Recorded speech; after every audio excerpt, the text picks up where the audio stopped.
took the burnt remnants of you up to the cairn at daybreak to plant you into earth and soil. Tucked beneath canopy shadow, 3 pigeons deconstruct the anatomy of a crisp packet and wrestle with the skeleton of a stripped grape stem, all of which become lost in the flurry, the feather, the fight. Will this battle be fatal? Pieces of inanimate matter, all of it. Me, my undrunk water bottle, my unmudded calves, my hand-me-down weather-beaten walking boots, my handheld lifetime, all of it in the crosshairs of mud track, leaking from the confines of track, out over the grassy inroads that collapse boundlessly over a mound, making a hill, making a mountain. My ascent was long, though longer for you, whoever you are. I should be thankful for the certainty of sweat.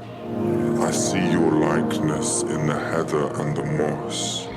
It makes sense to hear you in the wind. The air grew almost imperceptibly thinner. My lungs strained before I knew why. Lactic acid took electric blood around my breathing body, so my veins popped and swelled, a sign of myself. Beware of the adjective you sing from beyond the river, on the dreamscape riverbank, the fogged river, the watery river illusion. The river body is hidden below the murky guise of river. Small vertebrae bones crunch like Maltesers under my boot. I try not to know the animal, I keep the animal below the surface of my boot. Not with this job to do for you, whatever, whoever you are.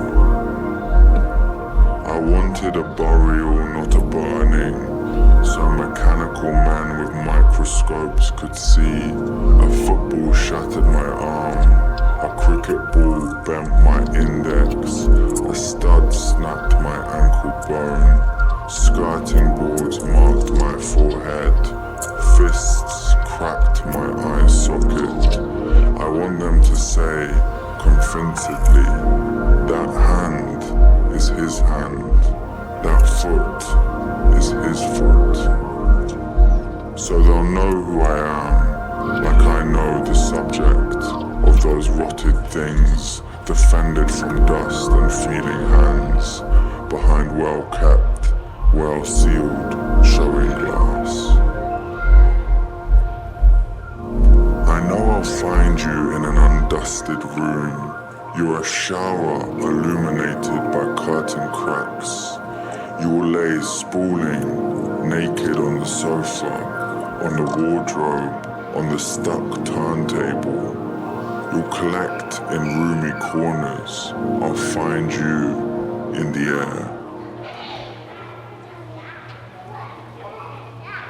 I leave footmarks in the wet mud, a sign of myself, on my way back down to where recent rainfall marks the end of one thing and the start of another, a sign of myself.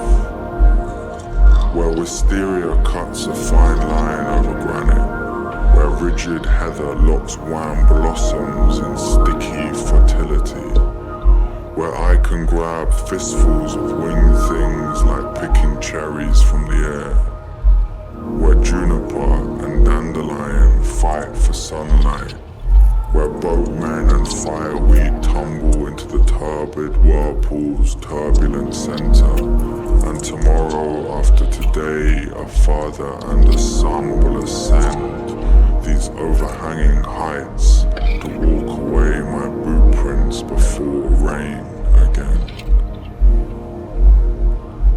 There hangs the evening sun, hot on the horizon, laid out to cool on the bed of darkening sky, pulled up from the eternal burn of hotness that hums in some lower cavern, just and always below the line of sight. I took the burnt remnants of you up to the cairn at daybreak to plant you into earth and soil, and sat with my back pressed against time's stacked stone mound, which is lasting and has lasted indefinitely, in the slipstream of impermanence, where I school your deaf and dumb name in Scottish rock, with my blunt penknife end.